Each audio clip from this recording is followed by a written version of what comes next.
Алоe верата е едно од највредните лековити растенија, позната по своите силни регенеративни својства. Нејзиниот гел, кој се вади од централниот дел на листовите, е одличен за третман на изгореници, стриите, лузни, акни, иритации, но и за подмладување на кожата.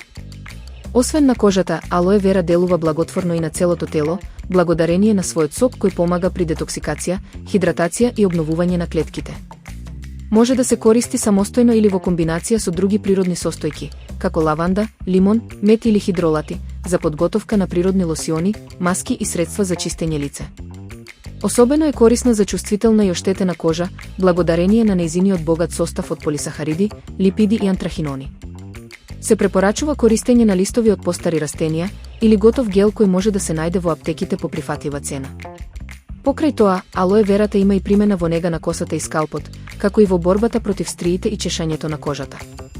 Може да се користи секојдневно, а резултатите се видливи по редовна употреба. Ова растение е лесно за одгледување дома, но важно е да се внимава на количината вода, бидејќи е сукулент, претераното полевање може да ја оштети. Алоe верата е навистина природен сојузник за убавина и здравје.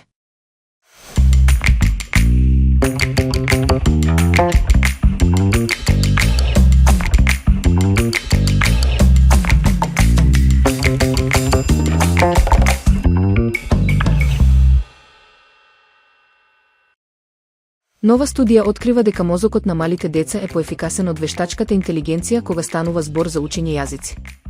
За разлика од системите, кои бараат совршени и обемни податоци, децата учат природно, интуитивно и флексибилно, дури и од делумни или неправилни говорни извори. Тие се способни да препознаат и разберат нецелосни или погрешно изговорени зборови, користејќи го контекстот на ситуацијата. Истражувањето покажува дека децата несвесно користат стратегии за усвојување на јазик, учат преку слушање секојдневни разговори, наблюдување на околината и интеракција со другите. Дури и пред формално да почнат да учат граматика, тие покажуваат разбирање на нејзините правила. Дополнително, децата можат да препознаваат звуци и значења дури и во бучна околина, нешто што вештачката интелигенција се уште тешко го постигнува. Овие сознанија потврдуваат дека учењето на јазик кај децата е сложен, но природен процес, кој не се заснова на формули или програмирање, туку на искуство, контекст и интеракција. Ова е истакнува неверојатната способност на детскиот мозок, вистински природен компјутер оптимизиран за јазична комуникација уште од најрана возраст.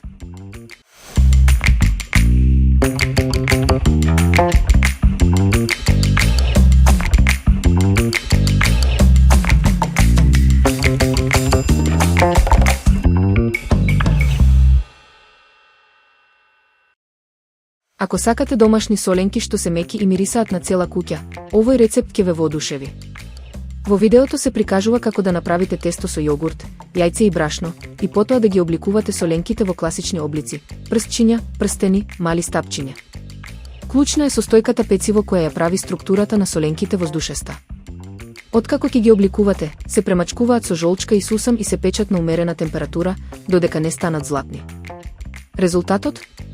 Топли, меки соленки што се идеални за ужина, како додаток на чај или кафе. Целиот процес е лесен, а конечниот резултат е вкусен и примамлив за домашна подготовка.